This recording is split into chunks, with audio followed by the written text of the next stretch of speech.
So there are places that, aren't what they should be, but with the proper direction, but from the top, but also from parents, it can get fixed. But there are some places that are beyond the pale, all right? And what's going to happen there, and it's already happened over a 40-year period, if they aren't authentically Catholic, the market will take place, which is to say, people will stop going, and they get closed down. That's the end of it. And we start from scratch with some new initiative. Now, many mistakes were made in the crazy 60s and 70s in all kinds of ways in the church. Liturgically, educationally, priesthood-wise, the whole business, all right? But my experience is that the mistakes that were made Catholic education-wise in the 60s and 70s, those institutions are probably not around anymore for the most part. There are some that are still hanging on, perhaps because of some endowment or whatever, all right? But two of the projects that I work on through our Catholic Education Foundation is, first of all, what we call a Catholic Identity Assessment Instrument. And that is a self-study that we monitor for Catholic grade schools and Catholic high schools. And it's a self-study. It's anonymous for the faculty. Faculty, administration, support staff, everybody participates in it. And we collate the data through SurveyMonkey, and we come up and say, all right, here's what you tell us that you are, all right? And then there's a second level of it, which is an on-site visitation for a couple of days. And I go, or someone from the staff, and we observe, and then we write a report. And so we say, all right, at level 1, here's what you said about yourselves, and at level 2, here's what we observed, and let's see where these go. And on the basis of that, we come up with a series of, first of all, praise for all the good stuff that's happening, and recommendations for areas that need improvement. And amazingly, there was a priest in one parish. He said, well, I'm going to do this, but, we've got the most authentic Catholic school imaginable. And it was very good. But when they came through with the survey, he said, but boy, we discovered stuff that we weren't doing that we could be doing, all right? So there's no school that's absolutely perfect. And then, as Father mentioned, we have the Summer Institute for Priests on the role of the priest in the school. And the one thing we have to understand is 50 plus years after Vatican II, the success or failure of a Catholic school is in direct proportion to the involvement of a priest. You can have the most wonderful faculty and interested parents, and if the priest isn't on board, he can kill that thing in 6 months. And conversely, if the priest is supportive, the whole project really flies. A number of years ago, I was very heavily involved with the Diocese of Gaylord, Michigan, with their schools. And superintendent was a wonderful man, and I said to him, what's your biggest problem? And he kind of hesitated, and I said, no, we can be honest. And I said, I know what you're going to say, and I'm not going to be offended. And he said, it's the pastors. They're our problem, all right? And I said to several of the school administrators that we were talking with on Friday here in the diocese, I said, one of the good things about myself being involved in these issues, as a priest, I can tell priests that they're off base, all right? And they can't accuse me of being anti-clerical. But I said to the bishop at the end of the week, I said, look, he's telling me he's got all these problems with pastors, some of whom are actually in the pulpit saying, this school should be closed, I don't want it, it's a burden, it's a drain, and you've heard all this junk, okay? And so I said, you only have 27 schools. You need to get 27 priests in these parishes who want to be there precisely because there is a school, all right? And it's not like you have 200 schools and you have 50 priests, okay? And so in a small diocese, like your own even, you move one priest and 2 or 3 others have to move. It's kind of a chess game, all right? And so about a year and a half later, I said to the superintendent, how are things going? And he said, Father, I feel almost guilty about taking a salary this year. And I said, how's that? And he said, everything is wonderful. And I said, what's made it wonderful? He said, the pastor and the principal are on the same page. The pastor supports the parents. He said, this is a cakewalk, all right? And one of the great things that you have here is precisely a priest who wants to have a school. And as you saw at the weekend masses, when I asked for a show of hands, how many people went to Catholic school, at each of the 4 masses, 2/3 to 3/4 of the people had their hands up, all right? Which means you had that experience, and one of the big reasons why you're still a practicing Catholic is precisely because of your own Catholic education. Now, so that's the Catholic component of the project. I want to talk a little more about the academics this evening, and then in a question period, since we're going to be here for 3 or 4 hours like Trump, you can say what you want. But let me just be a little autobiographical. I gave a hint of it in the homily on Sunday. When it came time for my parents to register their only child, for some reason, they were absolutely adamant that their boy was going to go to a Catholic school. Now, in the 1950s, this was not unusual, except that my own family situation was unusual. And as I mentioned in the homily, they had never gone to Catholic school, they weren't married in church, they didn't go to Mass, and so on. So it came time to register for kindergarten, and my mother brought me to St. Rose's School in Newark, New Jersey. And at the time, the mothers had to bring, along with their kid, 4 documents: the child's birth certificate, baptismal certificate, inoculation certificate, and the parent's marriage certificate. And so Sister Matthew Joseph is very dutifully checking off each of these documents that my mother brought. And she said, and now, Mrs. Stravinskas, your marriage certificate. And my mother, who was very feisty, said, I didn't bother bringing it. You wouldn't accept it anyway. And Sister said, oh, well, we'll have to work on that, won't we? That's all she said, okay? And so first day of kindergarten, again, as an only child, I was ecstatic at the idea of going to school, going to be with other kids and so forth. And so I come home from school. My mother said, how was school? And I said, great. She said, how was sister? I said, wonderful. How were the other kids? Great. Did you learn anything today? I said, yep. She said, what'd you learn? And I said, I learned what I want to be when I grow up. She said, what's that? And I said, I want to be a Monsignor. She said, what? I said, Monsignor Gormley came to welcome us to the school, and I think that's the sharpest outfit I've ever seen in my life. As you can see, it still hasn't happened, all right?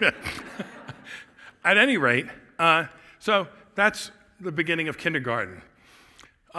In short order, the nuns got their talons into my mother and made her a full-time school volunteer. And we had a huge school. We had 2,000 kids in the school. We had 5 sections of every grade. And the principal made my mother, quote, the attendance officer, which meant that she visited 45 classrooms every morning with the attendance slips and then brought them down and recorded the absences. And, but my parents were still not going to Mass, all right? So it comes to 2nd grade, and we're getting prepared for first confession. And I came home one day, and we were a very affectionate family. And I came home and, dutifully gave my mother a kiss. And I said, Mommy, I love you very much. And she said, I love you too. And I said, well, when I die, I want to go to heaven. Oh, yeah, we're all my mother was a Universalist before it was fashionable. Everybody's on the train to heaven. Don't worry, And I said, but Sister said, all right? And those were the 2 words that stopped any conversation in a Catholic home. Not Father said. Well, that's his opinion. Sister, that was the infallible decree. It was not the Pope, it was the nun. All right? Sister said that people who don't go to Mass on Sunday, when they die, they go to hell. My mother said, go have your milk and cookies.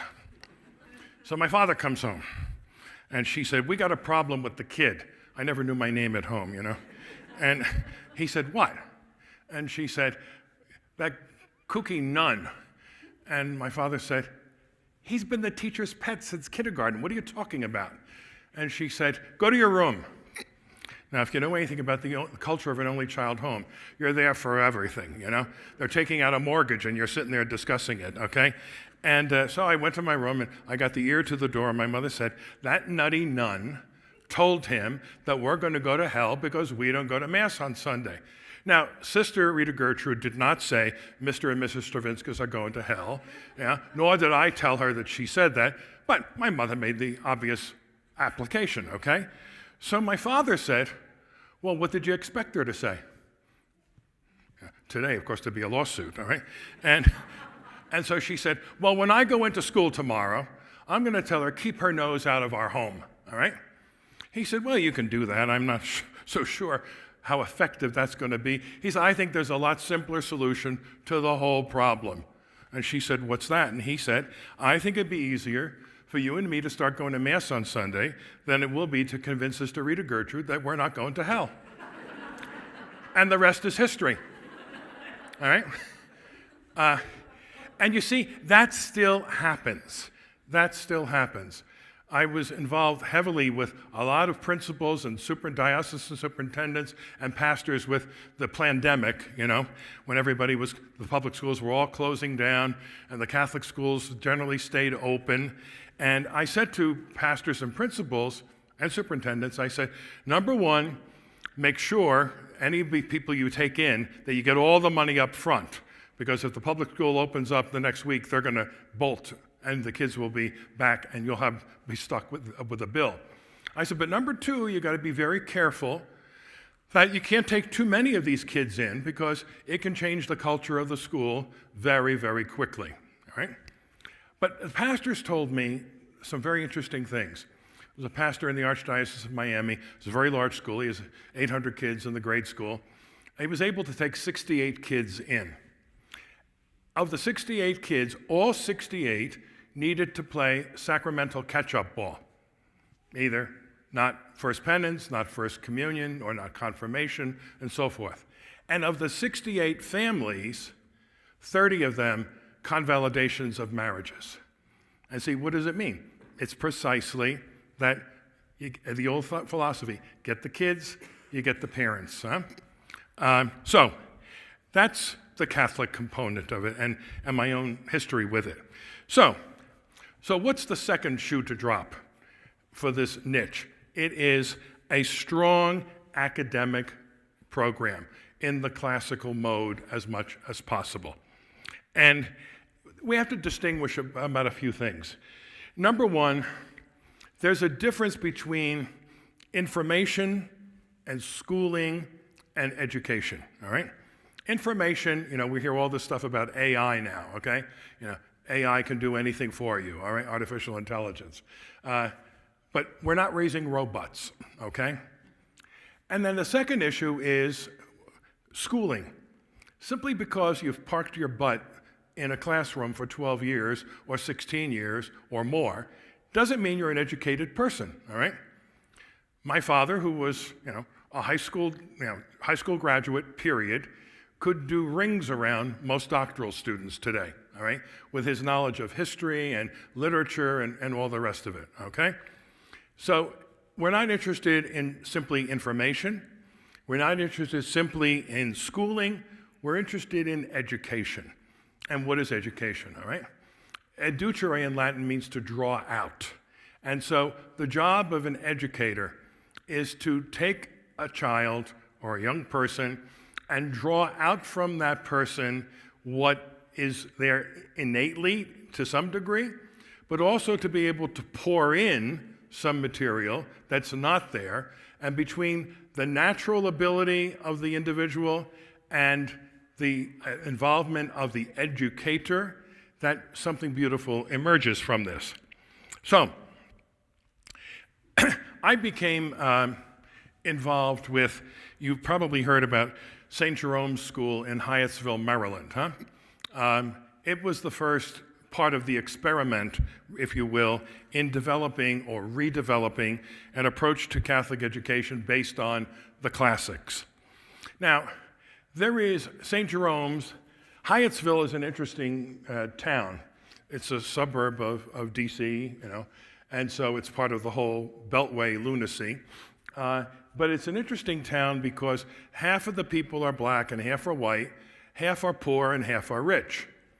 But the richness and the poverty are not racial, because there are wealthy blacks and there are poor whites and wealthy whites. So, because most of the wealthy people are either university teachers or government gonks of some kind, okay? And the school was doing terribly. They probably were down to about 125, maybe 150 students, which in the Northeast, that's the death knell. I mean, the magic number for closing a Catholic school is usually around 200, all right? So they were well below sea level. And a young priest came on board as a pastor, his first pastorate, and he said, this isn't working. Yeah? They had 3 or 4 old nuns there who didn't look like nuns, and they weren't doing anything that was really worthwhile educationally or religiously. So he just sort of got rid of them in the middle of the school year. And he said to the woman who was the vice principal, he said, let's work together and do something new and different, okay? And the rest of that year, they put together a curriculum that is now the basis for any Catholic school classical curriculum program. And the place blossomed, and it's still thriving, okay? In less than a year, the enrollment doubled, and I think at this moment it's probably about 400 students. That having been said, there's no one model of a Catholic classical school. There are elements that they all have in common, but it's not one size fits all. A lot of it depends on your own particular community, the resources that you have, the faculty you have, and so forth. But there is one thing, you know it when you see it. It's like that stupid line of the Supreme Court Justice decades ago, Potter Stewart, when he was asked to define pornography. He said, I can't define it, but I know it when I see it, all right? Well, it's the same thing, first of all, about the identity, the Catholic identity of a school, but it's also about the Catholic educational program that's there. And so what it really involves is the retrieval of our tradition. In one of the high schools that I ran, I produced a course, an elective course for the seniors, a religion course called The Catholic Intellectual Tradition. And they were exempt from the regular senior religion course, and they had a reading list. It was like a Chinese menu.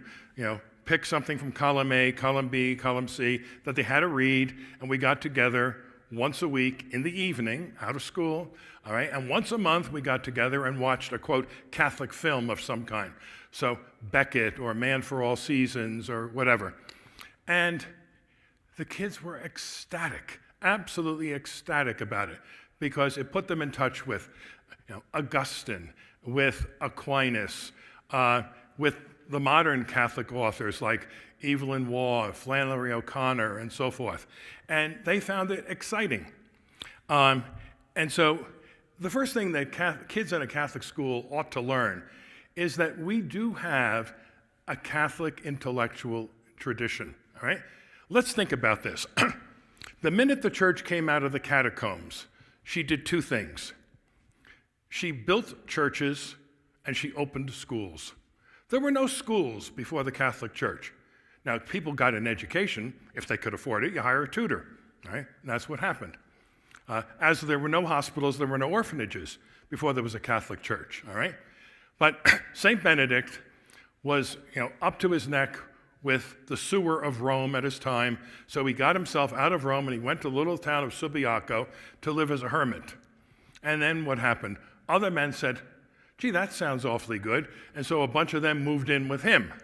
Right? So that's the beginning of Western monasticism. And then what happened? Lay people said, we like what these guys do. And families started to move around the monastery in Subiaco, and then Monte Cassino and other places and so forth. And then what happened? The monks opened schools. And those monastic schools eventually morphed into the cathedral schools, and by the 9th and 10th century, those became the universities of Europe, all right? But it's the church that's the mother of modern Western education. And so when you hear people today screaming about Western education, What they're really complaining about is that the roots of it are in the Catholic Church. All right? There would be no Western education if it weren't for the Catholic Church. The second point is serious education, real education, is an arduous process. If any teacher tells you the first day of a course, this is going to be a slam dunk, get out of the course. Right? Nothing worthwhile is going to happen. All right? And the Spaniards have a proverb, or a mantra that says, "Ciencia con sangre," knowledge comes with blood. There's no easy way to learn, okay? Some people over here got that real quick. All right? It's never going to be easy, you know? One of the effects of original sin is that, our parents ate from the fruit of the tree of knowledge, and the rest of us have tasted the bitter fruit since then, okay? So it's not easy to learn. But what's interesting about the process is that it can become interesting, and as a matter of fact, it can actually even become fun. I think about, learning how to diagram a sentence. How many of you learn diagramming sentences? Right? That's delightful, huh? And then they, wacky educators say, "Oh, well, that's rigid, and that's a..." Well, I've taught modern languages, and Latin for years. It's the easiest way to learn another language is, subject, verb, direct object. What belongs here? An adjective there, and an adverb there. All right? Everything is clear. We're going to come back to that in a little bit. The next point of it is that a truly Catholic approach to education enables, well, first of all, that the teacher sees and therefore enables the children to see the interconnectedness of everything. There's a wholeness to it all. One of the biggest weaknesses of modern education is fragmentation or compartmentalization. So for example, there's a student at Princeton University who's very interested in Shakespeare's sonnets and so forth. So he goes to his English professor and says, "Can you give me some direction about how to pursue a further study in Shakespeare's sonnets?" And he said, "Oh, no, I don't deal with Shakespeare. No. You have to go see Professor Jones for that." So he goes to Professor Jones and he said, "Oh, no. I don't deal with Shakespeare's sonnets. I only deal with his tragedies." Of course, the whole thing is a tragedy, right? And then he finally, but he's got to go to 4 or 5, 6 different people because no one knows anything that's connected. So it's just this little sliver of reality about which he may or may not even know all that much. So the connectedness of things. And then Cardinal Newman, in his famous work, Idea of a University, addresses this issue as well. Many people who know about Newman know about him in terms of universities. And if you went to a secular college, there may well have been a so-called Newman Center on campus. But Newman was also involved, after his Catholic University project failed in Dublin, he then went back home and he started what we would call today a K-12 school, which still exists. Tolkien started to write his trilogy in what became the oratory school of Newman. And Tolkien's sons went to Newman's K-12 school. All right? Hilaire Belloc went to the Newman K-12 school. And anyway, Newman says this: "True enlargement of mind is the power of viewing many things at once as one whole, W-H-O-L, of referring them severally to their true place in the universal system, of understanding their respective values and determining their mutual dependence." The connectedness of things, all right? So not fragmentation, not isolated pieces of information, but how this piece of information is connected to the bigger picture. And again, we're going to come back to that. When I was a freshman college seminarian at Seton Hall University, there was a course called Humanities Honors. And so it was a very elitist kind of thing, and yours truly was invited to be a part of the program. And the Humanities Honors program was a 2-year course, and the course was 7 credits. So you were exempt from taking English, theology, philosophy, art, music, or history. Everything was in this one course. So if you were studying ancient Greece, so that's the historical era, at the same time you learned about the music, the art, the religion, the literature of that time period. And then you'd move on to ancient Rome, and you did the same thing and so forth. It was a wonderful course, but it was, either sink or swim, because it was one course worth 7 credits. So, if you didn't do well, you were finished, all right? But it was an excellent course, and it was a great idea behind it. And I think I learned an awful lot out of participating in that approach to education. The other point, and this is a uniquely American hang-up.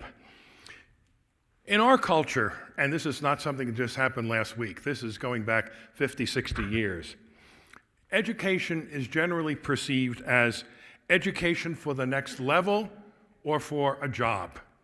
And so you have the craziness of parents who say, well, we've got to get Johnny into pre-K 4.5 or pre-K 3, so he gets into the right K, so he gets into the right first grades, so he gets into the right junior high, so he gets the right high school.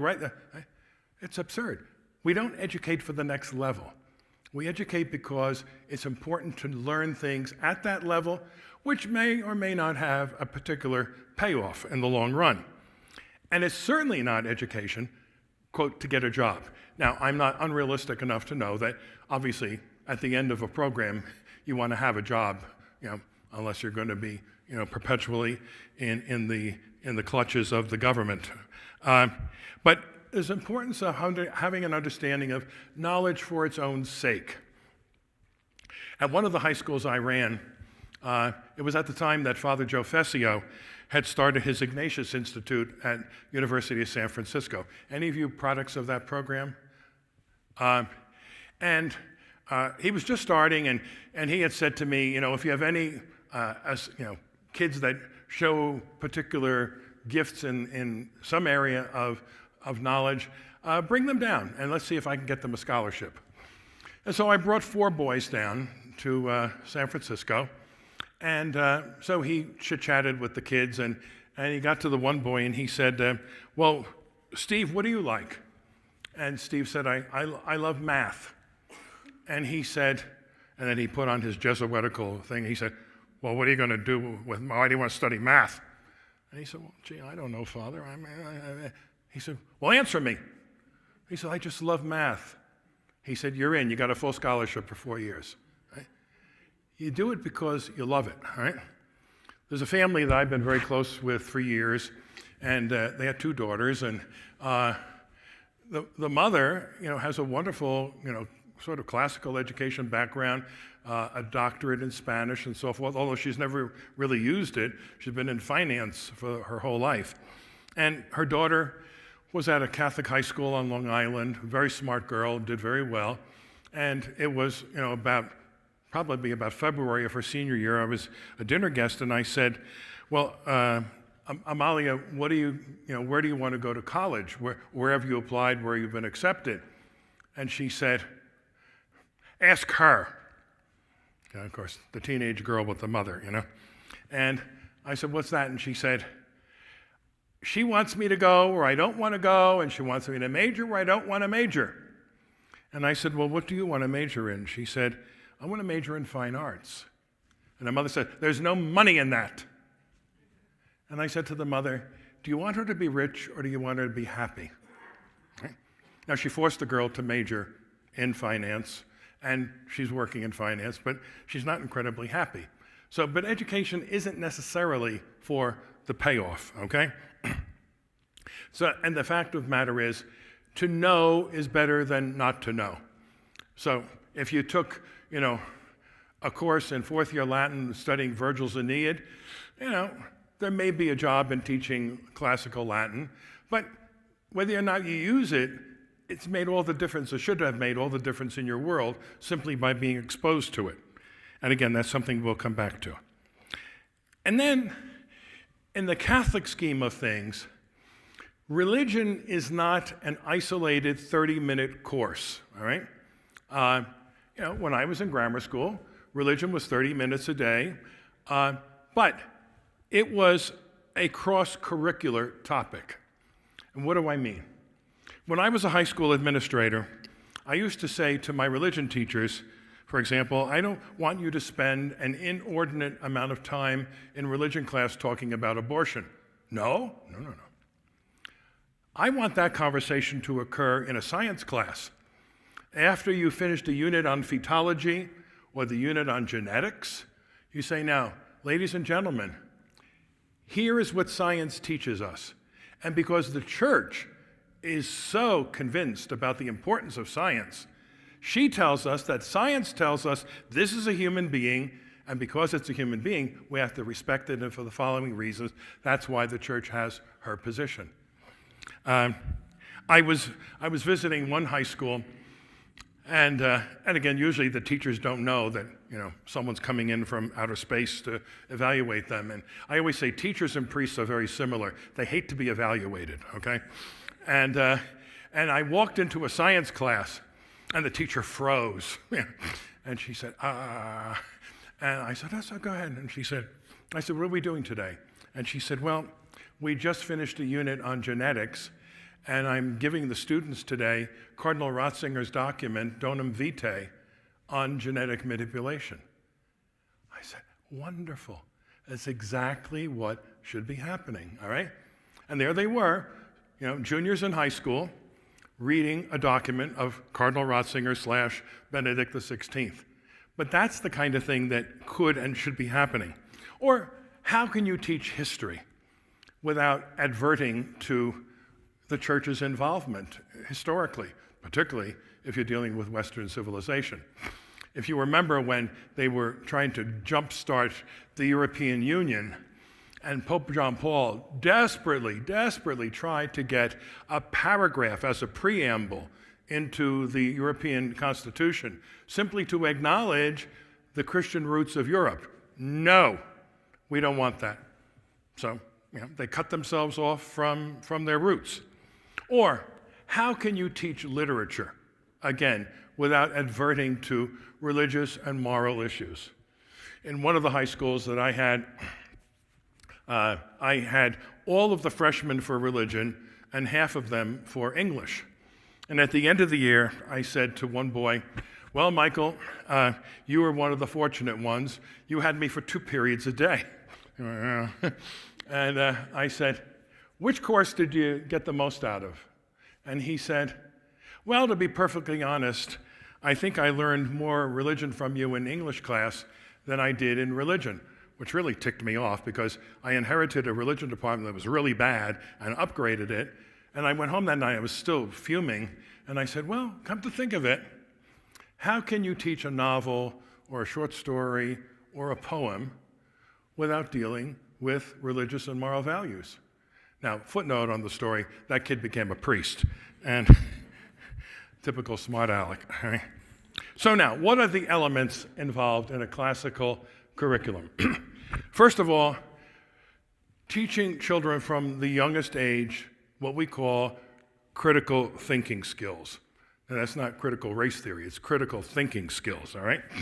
And at this St. Jeromes Academy, I spent a day there about a year into their new life. And I walked into a 4th grade history class. And I said, all right, boys and girls, what are we studying? And the kids yelled out, World War II. And the teacher immediately said, now, Father, we only started with that yesterday. Don't expect too much. And so I said, well, what do you know? And they were already able to give me the Axis powers, the Allies, and so forth. I said, all right, now, boys and girls, I want you to put on your thinking caps. Tell me this. Why and how did World War II begin? Little guy, 4th grade. Because they didn't end World War I the right way. Imagine. Thinking. See, he had the facts, but now what's the interpretation of the facts? What does it mean? By 4th grade, he had already learned critical thinking skills. And then secondly, we should be exposing young people to the classics. So what is a classic, okay? It's something that's beautifully written. It has an elegance of expression. It deals with universal themes of humanity. And it's something that's withstood the test of time. which segues into the next. There's a process in all of this. And the process is a child should be exposed to reading, then writing, and then speaking. When I was in third grade, we had to read a book a week and had to write a book report about it, all right? And so you would read the book, write the report, and then on Monday morning, each kid in the class, we had huge classes, all right? My smallest class in grammar school was 68 kids, and that nun was the principal, okay? And guess what? No one was ever beaten, and all these crazy stories you hear about nuns beating kids. Never saw it, okay?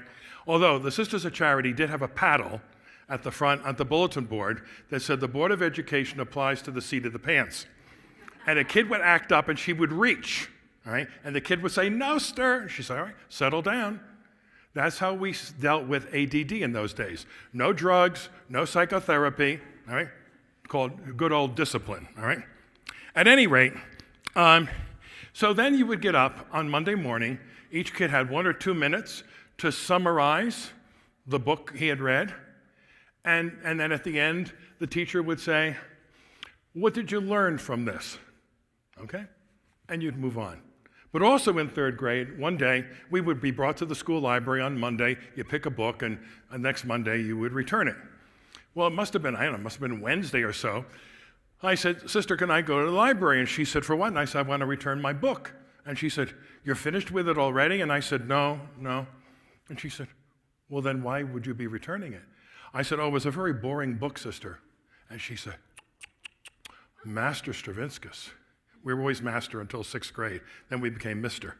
She said, "No character." Earth would swallow me up.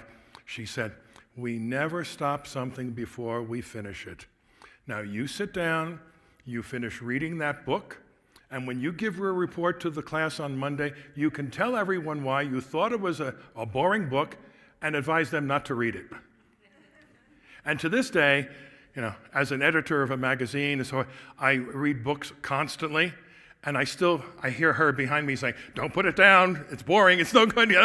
No character, Master Stravinskas, all right? But notice the process here, huh? What is it? You read, then you write, and then you speak. Well, what's the process in our culture?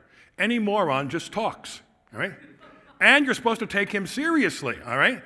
And if you don't, you're a hater, or you're stupid, or whatever, all right? But the whole thing is backwards. It's all crazy, all right? Everybody pontificates about anything and everything, right?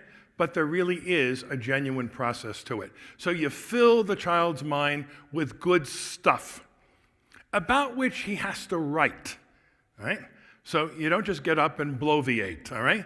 You write. And then you can speak, all right? So that's the process. Next is the importance of history. You've all probably heard, Cicero's great comment that those who don't know history are condemned to repeat it. Well, why are we in the mess, the cultural mess that we're in our situation today? It's precisely because people don't know history, or the ones that do know it want to change it, okay? And you're not entitled to do that, okay? History is what it is. It's written in stone, and you have to move on from there. And you learn lessons from history. Next, the importance of memorization. Memorization. And, I say this in some educational circles, and they're looking for my birth certificate to come from the Neanderthal period, all right? I firmly believe that if you haven't memorized something, you don't own it, okay?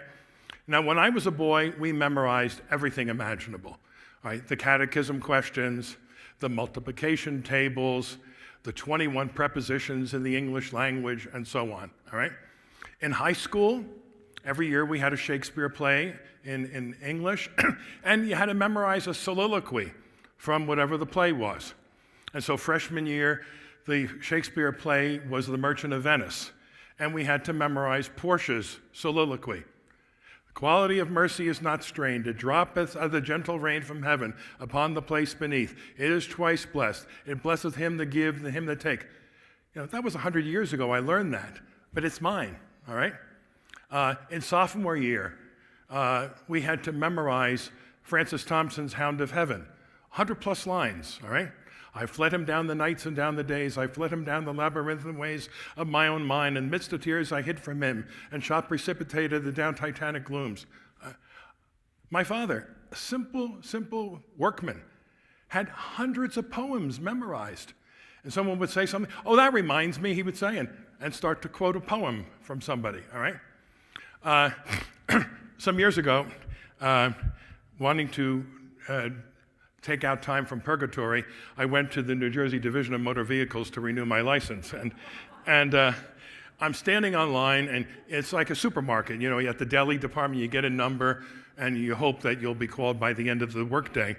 And so I got the ticket, and the woman who was shepherding people through, she said, Father, she said, I'd like to push you through faster. I said, no. She said, I'm a good Catholic schoolgirl. And I said, oh. And she said, I went to 16 years of Catholic school. She said, but boy, she said, I hated those catechism definitions we had. So I let her go on and on for a few minutes. And we changed the topic. And then at an appropriate moment, I said, who is God? God is the supreme being and infinitely perfect, who made all things and keeps them in existence. What is a sacrament? A sacrament is an outward sign instituted by Christ to give grace. I said, I said, now, I would never dare to guess a woman's age, but I think you learned that a few years ago. And you still know it. She said, oh, yeah, I guess. Right? But memorization, it's critically important. I used to pride myself. I think I knew every area code in the United States, probably 25 years ago, all right? Now, I'm lucky I know my own phone number, all right? Because what? And then, of course, if your phone goes out, you're finished, right? You have no life. So, memorization, which then moves into the next dimension. It's important to keep technology at bay, all right?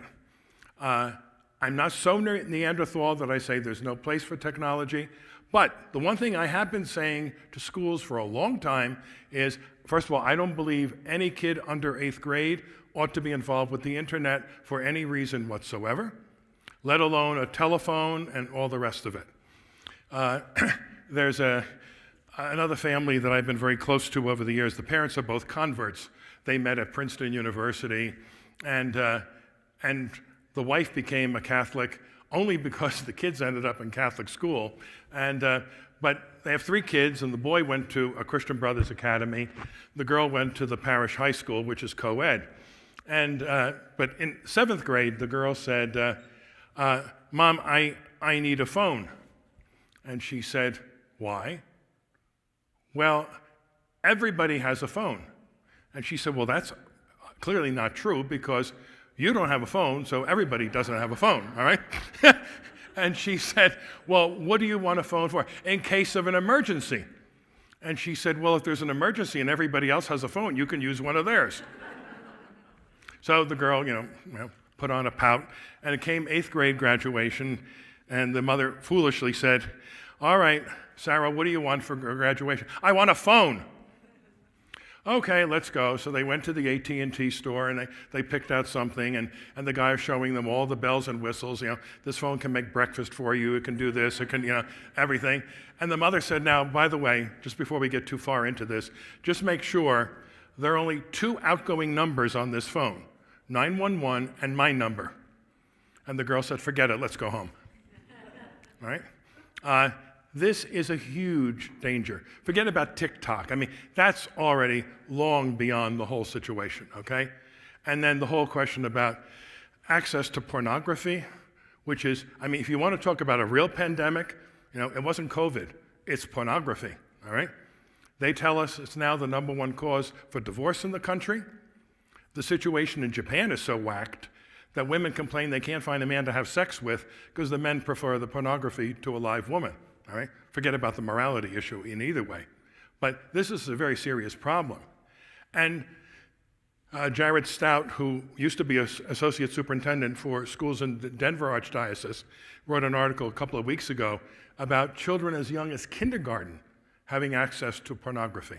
All right? But independent of the pornography issue, it's just, it dulls the mind. All right? It destroys creativity.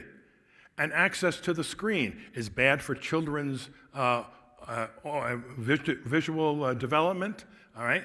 The auditory, the creativity is stunted, all right? So don't have people tell you how important it is, all right? Then the importance of Latin. Why Latin? Now, as a young boy growing up, the Mass was still completely in Latin. And by kindergarten, so when you hear these stories, and they're true in some places, but that in the old days, people sat there and they didn't know what was going on, and the priest mumbled, and they sat there and prayed the rosary. Well, I can tell you from kindergarten forward, I never attended a Mass that wasn't full congregational participation, all right? We learned all the parts of the Mass in Latin. In our grammar school, we had a woman who was a full-time liturgical music director for the school. And by 4th grade, we had committed to memory 7 Gregorian chant masses, all right? Now, we moved 40 miles south when I was in 6th grade into the Trenton Diocese, and we moved in on Labor Day weekend, and I had been an altar boy in the parish in Newark. You can't move into a new place and say, I want to suit up and serve tomorrow morning. But I said to my parents, well, at least let's sit in the front pew on Sunday, huh? So we went in, and the priest came out to start Mass, and he starts the prayers at the foot of the altar, and we start answering from the pew, and nobody else is saying anything. And my father said, I don't know, we better shut up, And so at the end of Mass, as the priest was leaving to go back to the sacristy, he went into the sacristy, and he said, you must be city folk. He said, the people here are not there yet. And the Masses there were terribly done. I mean, it was mumbling, and it was so forth. But the point I'm making is we had access to a foreign language as children, all right? And there's a principle involved with this. Once you learn one language, even if they're not genetically connected with each other, as Latin is with the Romance languages, all right, there's still something that operates within you that enables you to learn other languages with greater facility. Many years ago, I was a weekend assistant at a parish, and you wouldn't know it from my performance this weekend, but my normal Sunday homilies are 3 to 5 minutes if I'm in a place on a regular basis. It's 2 or 3 type pages, and that's it. And so after Mass this one Sunday, I'm at the entrance to the church, glad handing people as they leave, and an elderly woman, very beautifully dressed, she came up and she said, with sort of, the old New York accent, not the Brooklyn thing, but she said, oh, good morning, Father. She said, it was excellent homily, excellent. I thought, well, this is a woman of insight, I can tell. And she said, you must have a very strong background in the classics. And I said, well, why do you say that? She said, well, answer the question. And I said, yes. I said, as a college seminarian, I had a major in classics and French, Latin and Greek and French. Oh, it shows. And so my head is, thinking, I didn't give an etymology of a word. I didn't talk about some Greco-Roman figure. I'm trying to figure out what is it. And I said, well, what shows? She said, the sentence structure, the vocabulary, the thought pattern. From a 3-minute homily, she picked that up. And she said, where did you study classics? I said, Seton Hall. And she said, did you ever have Father Cotter? I said, yes, he taught me Homeric Greek. She said, it's my son. And I saw him a few weeks later, and he said, oh, I understand that you had to drain out of my mother that she was my mother, all right? But there is something that's there, all right? And what do you learn with Latin? Precision of expression, for starters, all right?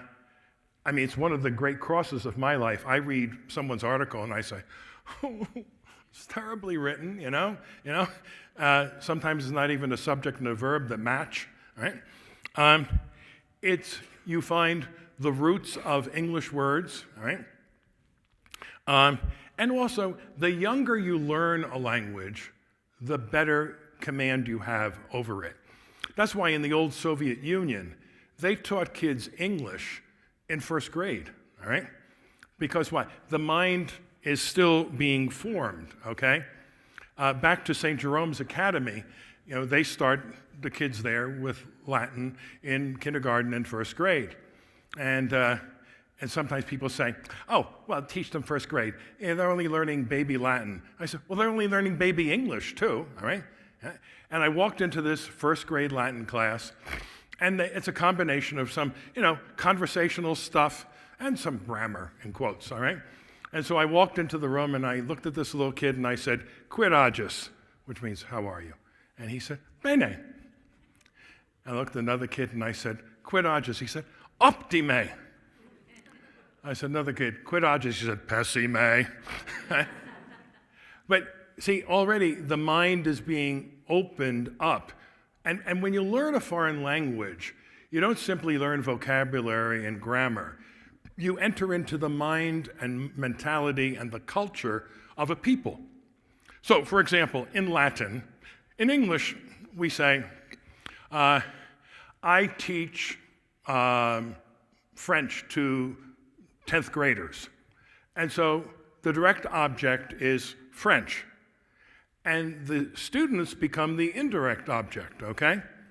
In Latin, the verb docere, to teach, you can have a double object, the subject and the student. What does that tell you? And in Latin and the Romance languages, there are two verbs to know. There's to know a fact, and there's to know a person, right? In English, we have to say, I know him and I know French, right? It's the same verb, but it's different in the Romance language. And that gives you an insight into the culture. Or to love. In English, I love my mother, I love asparagus, and I love the Jets. Right? It's all one verb. Right? In the Romance languages, there are multiple verbs that you decide the level of the love, the affection, or whatever it is. The statistics tell us that kids that have had Latin for at least 3 to 4 years perform exponentially better on the SATs. Now, I'm not a great fan of these standardized tests because, if you have, enough money and you have some stupid tutor to teach you how to take a test, you might be able to do well on it, okay? But in point of fact, boys and girls who have had Latin perform exponentially better, not only on the language arts section of it, but also the math. And why? Because that's also what? Teaching you how to think in a precise manner. If you've had Latin, at one time you can learn 5 other languages. When I used to teach Latin on the sideboard, every time they learned a new word in Latin, I would give them the Greek origin of the word and then move forward to French, Spanish, Italian, Portuguese, Romanian. And they would learn 5 other languages at the same time. Not necessarily the grammar of it, but also once you learn the Latin grammar, everything in the Romance languages, the grammar is a cakewalk, right? And then if we go to the internal life of the church, the importance of Latin for a church that is universal. Holy Week of 1979, I took 10 of my high school students to Rome. It was John Paul's first Easter as Pope. And we had attended the various services. And on Easter morning, John Paul had Mass in St. Peter's Square. And after the homily, he then said, and now let us stand and profess with one voice to profess one faith. Credo in unum Deum. And 250,000 people in the square chanted the credo, except for my 10 kids who didn't know any Latin. Right? And that was the point at which I said, we've made a big mistake in America, liturgically, okay, and ecclesiologically. And that's when I got on the bandwagon about the importance of learning Latin for the purposes of belonging to a universal church. And we see the problem that that's also caused in parishes, where sometimes you have 3 or 4 different immigrant groups in the same parish. I'm familiar with old St. Patrick's Cathedral in downtown Manhattan, where at one point they had, on the weekends, an English Mass, a Korean Mass, a Vietnamese Mass, and a Filipino Mass. This is the balkanization of the church. And the pastor's first Christmas there, he said, well, for Christmas midnight mass, we're only having one mass. People say, I don't want to go to mass with them. We've broken ourselves up into parts. So it flies in the face of what it means to belong to a universal church. What keeps Jews together? Whether they're Reformed Jews or Orthodox Jews or conservative Jews, it's the Hebrew language. You have, some of the main synagogues in New York City, which are as far left as you can get, but half of their service on the Sabbath is still in Hebrew, all right? Or what's the cement or the glue for Islam? It's the Arabic language, all right? And so we need to have that. And then the second point about the Latin is it's a sacral language. And what do we mean by that? A number of years ago, there was a man who was very involved in the Catholic charismatic movement. And I said to him one day, I said, Martin, I don't want to be offensive, but I just don't understand this whole speaking in tongues thing. And he said, well, think of it this way, Father. I think it's very important for me to be able to speak to God in a language in which I've never cursed another man. That's a very, very important insight. And that's part of the importance of praying in a sacral language. It's something that is reserved completely for God. If you know your New Testament history, what was the language of the Jews in the Holy Land at the time of Christ? Aramaic, not Hebrew, all right? Hebrew was reserved for the synagogue and the temple by that time. Aramaic was the spoken language, and the sacral language was already Hebrew. And then what's the other advantage, again, internally for the church? The musical heritage of the church. Huh? I mean, when all of this garbage started coming out in the 60s and 70s with Ray Rep and the St. Louis Jesuits and all the rest of it, how trite, how really sad the whole thing was. Huh? And I think about my high school. We had Mass on the first Friday of the month. And the Thursday before the first Friday, we would go to the church and for confession and then have a music rehearsal for the Mass of the next day. Well, the liturgical changes started in Advent of my freshman year, which meant the first opportunity we would have as a school community to be part of this new liturgy was January, first Friday of January. And so that Thursday, we go to the church, go to confession, and then it's time for the musical rehearsal for the First Friday Mass. And Sister Anne Marie, still in the full beautiful Dominican habit, has a guitar slung on her shoulder and carrying a bar stool, and she plops herself in front of the sanctuary, and she said, all right, ladies and gentlemen, we're going to have song practice. Now notice, it was no longer hymns, it was songs, all right? And she starts, Kumbaya, my Lord, Kumbaya. So she does it, and she said, all right, now all together. And nobody did anything. And she said, all right, let's try it again. And nobody did anything. And she said, all right, boys and girls, we're doing this for you. Well, none of us asked for it, all right? I don't know where they got the idea that we wanted it. And she said, what's the problem? And so I raised my hand. And I was always known as the priest of the class from first grade forward. And the kids in high school always called me Father Pete. And she called on me, figuring, I guess, that he's going to side with me. And I said, well, sister, I'm confused. And she said, what? And I said, what does kumbaya mean? And she said, well, everybody knows what kumbaya means, which of course meant that she didn't, all right? And I said, well, sister, we all know what Kyrie eleison means. We know what Gloria in excelsis Deo, Credo num Deum Sanctus, Agnus Dei. She, with a starey look on, she stared and she said, Mr. Stravinskas, go to the principal's office. You're being either obnoxious or obtuse. The only time in my life ever went to the principal's office. And when people mention a guitar today, I think, freshman year, all right, principal's office, all right? But it was ridiculous, all right? You would never know from the music that was foisted on us in the late 60s and 70s into the 80s that this was the church that gave birth to Gregorian chant, Renaissance polyphony, I mean, magnificent liturgical music heritage. And we cheated generations out of it. And my generation that had it all stolen from us, all right, after being introduced to, all the hootenanny masses and everything else, they just stopped going to church. It wears thin after a while.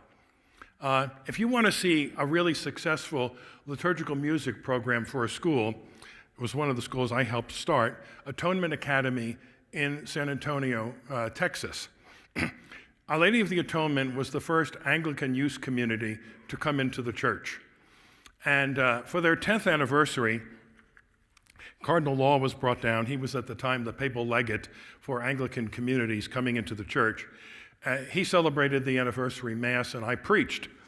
And in the homily, I said, many of you have been asking what you need to do after 10 years in the bosom of Mother Church to become, quote, more Catholic. I said, open a school, which within 1 year they did. And then the grammar school morphed into a high school and so forth. Where am I going with this? The music program, and you can go online and see this, they have children as young as first and second grade able to do Renaissance polyphony, all right? In fact, the 8th grade gift to the seniors who are graduating is they sing a polyphonic mass for the baccalaureate mass of the seniors graduating. They have mass every day. Monday to Thursday, they do the Anglican liturgy. And on Fridays, they do the Roman Rite ordinary form in Latin. And all the masses, like here, are ad orientem. And one time I had the Latin mass for the school kids, and it got to the Pater Noster, and I heard another set of voices. I go, Pater Noster, da, da, da. I thought, where's that coming from? And I said, I bet I have an idea. So at the end of Mass, I was greeting the children on their way back to the school, and the kindergartners, since they're the first ones in, are the last ones out. And as they were approaching the door, I said to the teacher, were these the angelic voices I heard at the Pater Noster today? And the kids are beaming, and the teacher said, Father, this is the first time they were allowed to chant the Pater Noster at Mass. Kids love it, okay? And going beyond the liturgical, knowing the Latin gives one access to the original works of theology for the Western Church, all right? I became knowledgeable about the mess of that horrible first English translation of the Mass that we had to endure for 40 years, like the Jews in the desert on the way to the Promised Land, all right? Horrible translation, okay? But you would not know that if you didn't know the original Latin. So, where are we with all of this? Simply, Cardinal Newman in 1851 gave a series of lectures called The Present Positions of Catholics in England. And they were the English Catholics were just emerging from a catacomb existence, all right? It was illegal to be a Catholic. You couldn't hold any public office and so forth. And so he was asked, what is his idea about what an educated Catholic ought to be and look like? And he says this, what I desire in Catholics is the gift of bringing out what their religion is. What I want, a laity, not arrogant, not rash in speech, not disputatious, but men who know their religion, who enter into it, who know just where they stand, who know what they hold and what they do not, who know their creed so well they can give an account of it, who know so much of history they can defend it. I want an intelligent, well-instructed laity. I wish you to enlarge your knowledge, to cultivate your reason, to get an insight into the relation of truth to truth, to learn to view things as they are, to understand how faith and reason stand to each other, what are the bases and principles of Catholicism, and where lies the main inconsistencies and absurdities of the Protestant theory. You ought to be able to bring out what you feel and what you mean, as well as to feel and mean it, to expose to the comprehension of others the fictions and fallacies of your opponents, to explain the charges brought against the Church, to the satisfaction not indeed of bigots, but of men of sense, of whatever cast of opinion. An educated laity, all right? That's the goal of a Catholic school. And you get that by, again, first, authentically, unabashedly Catholic ethos to the school, and secondly, a very, very high level of academic performance. So, one other point, I mentioned, you don't go to school to get a job. But, those of us who aren't priests, you have to work for a living, and you have to put food on the table. And people tell us that jobs are very available for students who have had a liberal arts degree. And they say it's good for people to get a job in communications, human relations. This article calls 11 high-paying jobs you can get with a liberal arts degree. A technical writer, human resources specialist, graphic designer, mediator, translator, public relations specialist, event planner, imagine, social media manager, substance abuse counselor, and a fundraiser.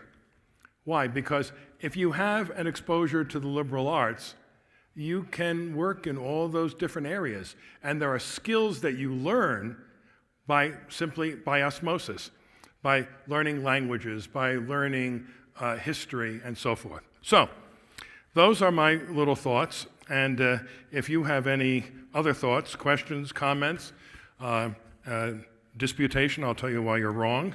And so, yes, sir. What's your perspective on the Barney curriculum from Hillsdale? On the what? Barney curriculum. Oh, the Hillsdale program? Yeah. Would you just repeat the question in case it needs to be recorded? The gentleman's asking about the Hillsdale program. And Hillsdale's wonderful, but it's not Catholic, okay? I think it's a good liberal arts program.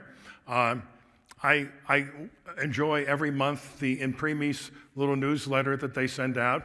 They have interesting lectures that they repeat in their newsletter.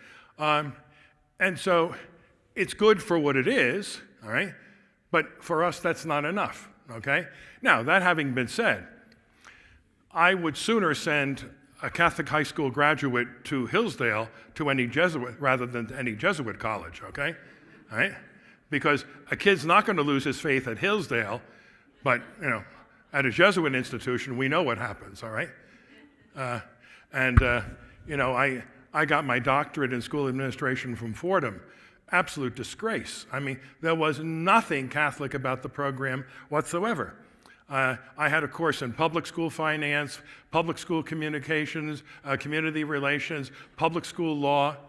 Nothing remotely connected to the Catholic Church, all right? And the undergraduate program was even worse. And I remember I started there as a seminarian in my doctorate, and I was going into the Manhattan campus is the Leon Lowenstein campus. And I said, I guess someday Yeshiva will have the Ignatius Loyola campus, huh? Right? It's insane. I mean, where do you come with this stuff? Anyway, it's a 21-story building, and I was going into the elevator, and a young fellow got on the elevator with me, and he said, "Oh, are you a Jesuit?" And I said, "No. If I were, you wouldn't know I was a cleric, all right?" And he said, "Yeah, Father, this is a weird place. This is the first week of school, okay?" And I said, "What do you mean?" He said, "Well, it doesn't seem very Catholic." And I said, "Oh, are you an expert in Catholic education?" And he said, "Well, I went to a real good Catholic school in the Bronx for grammar school, and then I had the Christian Brothers in high school, but I don't think there's anything Catholic here." By the way, it's not a crucifix in the building, all right? And I said, "Young man, some advice, quick. Go to the bursar's office, get the hell out of here this week. You can get a 100% refund. Go to NYU, go to Columbia, anywhere but here, all right?" And no, it's a disgrace, the whole thing. Absolutely awful. And there are only in theory, 237 Catholic colleges in the country. Not even 10% of them qualify to be authentically Catholic. And so, you have the Newman Guide for which ones there are. I met a number of you this weekend who are the graduates of either Steubenville or Thomas Aquinas, Christendom, so forth. Those are places where if you want the serious academics wedded to a Catholic ethos, that's the place to go. All right?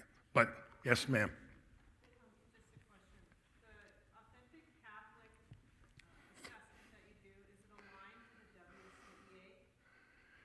Is it online with what? The Western Catholic Education Association, the accreditation is Well, the question is, what we do with the Catholic Education Foundation, by the way, if you want to go to our website, it's catholiceducation.foundation. It's not Catholic Education Foundation all right? It's catholiceducation.foundation. No, it's independent of that. But one of the good things that's happening is a lot of diocesan school systems have learned we don't want to be accredited by the state system. I mean, first of all, I want a failed system to tell me how I should be running my school. I mean, this makes no sense whatsoever, all right? And number two, you're going to find that those accrediting agencies are hostile to our point of view, our educational ethos, okay? So in the West, particularly California started this, there's a Catholic Accrediting Association. But at Catholic University in Washington, there's, the past year or so, there's a program that's coming into its own, which is also going to make diocesan school systems accredited through Catholic University. So, but yeah, we have to distance ourselves completely from any of the secular sources because all they want to do is change us into them. And that's the last thing we need. Right? That's also, some of you spoke to me over the weekend about school choice initiatives. And I've been fighting this battle for decades. In fact, my doctoral dissertation at Fordham, which they didn't want me to write, was on the Supreme Court in Catholic schools. And you know, if you saw last year, the week that gave us the wonderful Dobbs decision on abortion, that same week, the Carson decision came out validating school choice for religious schools. And the very next day, Arizona passed a voucher program for $8,000 per child. Now, the average Catholic elementary school in the country is about 5,000, and the average high school is about 10, which means in Arizona, every Catholic kid could go to a Catholic school free, and the high school with, you know, a couple thousand on the side. But I'm very much in favor of that, but I don't want a single dollar of government money coming directly into the school because he who pays the piper calls the tune, all right? So what's the difference between a voucher and the state of Colorado giving, you know, $10,000 per kid to, you know, someone who goes to St. Mary's High School? The difference is like the difference with food stamps, all right? You get, you know, your little packet of food stamps worth $200. You go to any supermarket you want and you spend it there. And the government doesn't get involved with telling Albertsons or ShopRite or anybody else how to run their grocery store. And that's the same principle with school choice, if it's a good school choice program. Someone, yes? I have several questions, but one of them is that you talk about technology at bay for up to 8th grade, which I completely agree. What about high school? I don't know if you heard of Gregory the Great Academy in Pennsylvania. Yeah, I know it, yeah. They have technology poverty, and that's a completely high school. So what will happen in the higher grades? The lady's saying she agrees with me about keeping technology at bay for grade school kids, but what about high school? Again, you can't simply tell someone not to do it because they're going to do it, so the important thing is to tell them how to do it. St. Peter's High School in Jersey City got national attention 4 or 5 years ago for having a technology program for the kids, teaching them how to use technology.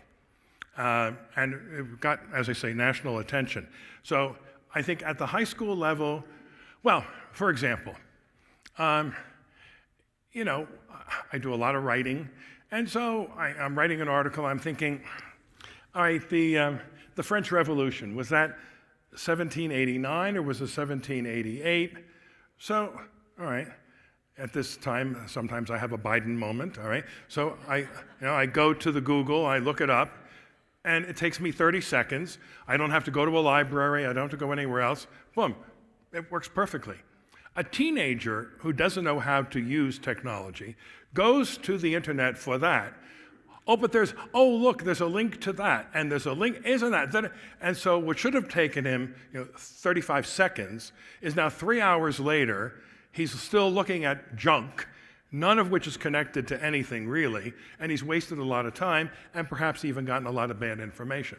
So I think at the high school level, it's important to teach kids how to use technology.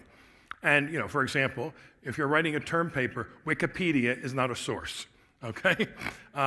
Things like that. So, again, we're not Amish, all right? We don't eschew modernity completely, but we ourselves as adults learn how to use it and then teach that to young people so that they're able to function in a modern society, okay? Yes, sir. Do Catholics need to be present in public schools to be a light there? Absolutely not. Absolutely not. Why? Because the question, should Catholics be present in public schools to be a light? You know this very well from human experience, and particularly being a high school teacher and principal for years. I would see a good kid, hanging out with a kid that was marginal, and I would say, Joe, be careful. Oh, Father, he's not really that bad. I'm going to help make him better. Very rare that happens. It's usually the good kid becomes bad, not the bad kid becomes good. And if you want an example of this, our Lord's parable of the wise and foolish virgins. What does he say? He praises the wise virgins for saying, get lost, girls, we're not giving you any of our oil, because what's our first responsibility? To save ourselves, all right? I don't go to heaven for saving you. I go to heaven, first of all, for saving me. And even, I spend my life on airplanes. What do they tell you in those stupid, safety notices? Be sure you put the mask on yourself first before you put it on someone else, all right? So, no, there's no place for it. The whole system is corrupt from start to finish. Now, are there good teachers in those schools? Yeah, of course. Everybody isn't evil. But what can they accomplish? It's minimal. And with the whole cultural devolution that's occurred in the past 15 and 20 years in particular, no, there's no salvation possible for it. The best thing that can happen is for the whole thing to collapse. And I was on a panel, 30-some years ago, with a man named Samuel Blumenfeld, a non-practicing Jew, who wrote a book, Is Public Education Necessary? And we were on a panel for the State Board of Education in Connecticut. and they had people from different persuasions talking. But Blumenfeld's book, and it's worth getting, Is Public Education Necessary? The last paragraph said, so to sum up, should the state be involved in education? He said the state should be involved in education no more than it should be involved with a church, because both involve the formation of men's minds and hearts. And some of the great economic theorists, social theorists, and so forth have all said, if the government has any job with education, it's to pay for it, but never to be involved with it. All right, it doesn't belong. And sometimes people would say, well, it all went bad when they took prayer out of public schools. I'm opposed to prayer in public schools. I don't want to baptize what goes on the rest of the day with an innocuous prayer, all right?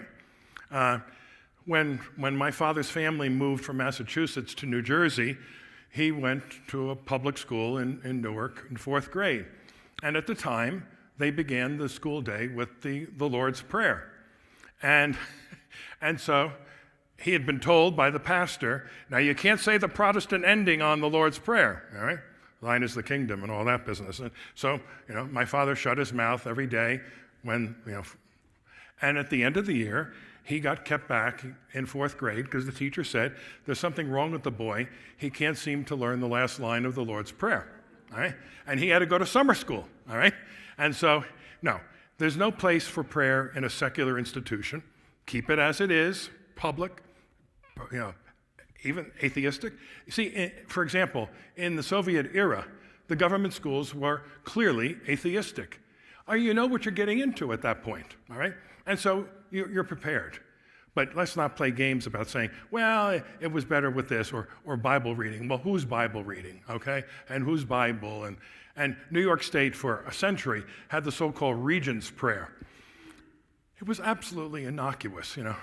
God, our creator, you know, you're good to us and we're going to be good to you. I mean, some foolishness, all right, which even today you couldn't use because who's God and how many gods and, you know, God male, female, androgynous, maybe a female God today, she turns male tomorrow.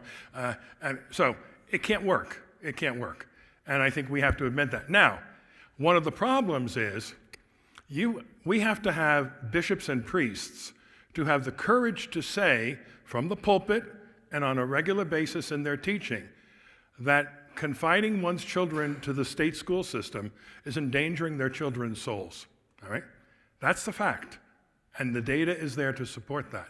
And there's a cardinal who's a good friend of mine, and he's very strong on Catholic schools, and at the end of every big thing that he says about Catholic schools, now this is in no way to suggest that we don't love and appreciate our public schools. Well, if that's the case, why are we wasting millions of dollars on this? All right? It makes absolutely no sense. And I've written him notes about it, and he writes back and says, well, yeah, you're right, but, you know, some people don't like, well, what people don't like. I mean, you know, a lot of people didn't like what Jesus said, and that's why they left him, all right? Go. Yes, sir. You had your turn here. Hopefully, in short order, we'll have our own classical academy here.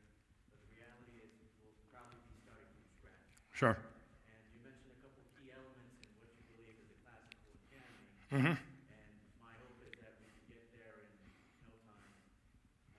But since we are starting from scratch, in your estimation, of those elements, which are those that, from your value judgment, is most indispensable? Which of those are the cardinal virtues if we can't have critical thinking, Latin, and all those other things? They all come together at once. Yeah. You don't have to choose one. You choose a path, and everything coalesces around it. They all come naturally. They all come naturally. They left the educational system. I mean, what I'm promoting would have been standard American education 75 years ago, not even necessarily Catholic, all right? And it's just been the dumbing down of the system. I told some of you about 10 years ago, I stepped outside the Catholic school bubble for the first time in my life. Someone asked me if I would teach at one of the community colleges, all right? And you know, we always have been told that, well, you know, 35, 40 years ago, they said, well, the inner city public schools are terrible. We know that, and that's why Catholic schools are important. But the suburban public schools are great. And in central Jersey, Monmouth and Ocean counties, first of all, the Catholic population is 82%, all right? And when I go to the supermarket, it's like being at Sunday Mass. Hi, Father. Hello, Father. How are you? And but in the public schools of those two counties, they spend on average $22,000 to $25,000 per kid for high school, all right? And so I get to this, you know, Bodunk Community College, and my first day on campus, I'm walking across, and one kid yells to another, hey, what happened? And he said, what do you mean? He said, there's a priest. Did somebody die? All right? So that tells you immediately, okay, what the focus is. And I was teaching, first course was in political philosophy. And I said, all right, ladies and gentlemen, can anyone tell me the difference between a politician and a statesman? Right? That look, even before we had legal marijuana, you know, I mean, out of it, you know, in their pajamas, you know, boom. And so it was clear I wasn't going anywhere. So I said, all right, well, let me tell you this. There's a man who's generally acknowledged to have been a great statesman. I said, I have some serious problems with what he did with Eastern Europe, and I said, Winston Churchill. Now, does anyone want to finish the story? 35 kids in the class, and no one had ever heard of Winston Churchill. Okay? $25,000 per kid for high school. They didn't know Winston Churchill. In 2015, that same course, I said, this year is the 8th centenary of the Magna Carta.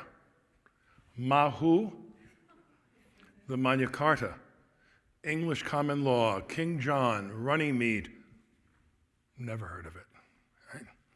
In a world religions course, when we got to Christianity, I said, can anyone tell me who the four evangelists were? One kid thought it was a new rock group. All right? And in a Latin class, where one would presume a little higher level of intelligence, I always begin teaching Latin by review of English grammar. Parenthesis, I firmly believe no American kid will ever learn English grammar until he has first studied Latin, okay? But anyway, I said, okay, who can name the parts of speech? 10 kids in the class. No one had ever heard of parts of speech. And then finally, I was able to drag out of them nouns and verbs. And that was it. And then when I mentioned conjunctions, one kid said, well, isn't that a disease? Or another class, I put the word whom on the board, and a kid said, you're always correcting our spelling. Where'd you get that from? Had never seen the word whom, okay? So even when they were having the gay marriage campaign, it doesn't matter who you love. I said, well, at least get the grammar straight, okay? Whom, right? So no, I mean, the whole thing is an absolute mess. But see, that's what happens. When these things are, they're coherent in themselves. And it's like, you have an Afghan, and you pull one thread, all right? And then you pull another, and a half hour later, you have a ball of yarn at your feet. Because these things have to be coherent, they have to stick together, and you can't have one part without the other. And that's why the whole thing has fallen apart. Right? And as I mentioned in the homily on the weekend, Pope Benedict's point that, a Catholic school nurtures the soul of a nation. So you go to Asia, for example, all right? And a country that's 90% Muslim or Hindu, all of the big thinkers and so forth, they send their kids to Catholic school because they say it works. They're teaching our kids what they need to know. And many of them end up becoming Catholic themselves. But so, someone else before we... Yes?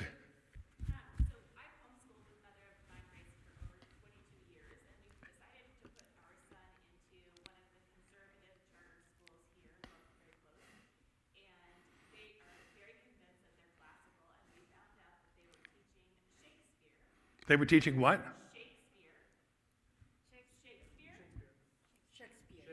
Shakespeare. Oh, okay. From the lens of the homosexual lens, Oh, yeah. and the communist lens. Yeah. And they were very convinced that they're classical. Yeah. I'm wondering if your institution has something a little more concrete in terms of curriculum, classes, books. Well, ideology destroys any education. If you wanted to get a doctorate or a master's in classical languages at Yale today, I've looked at their catalog. Lesbianism in ancient Rome, polyamory in the Republic of Rome. I mean, this has nothing, and the people, of course, teaching the courses don't know much, and therefore the kids know even less. But once you're involved with ideology, it's all bad. I mean, you don't teach ideology. You teach truth. You teach facts. And and the minute you see that kind of thing, you say, it's off. They have nothing to offer at that point. Okay? All right, there are lots of goodies out there, and I don't want to stand between you and them. So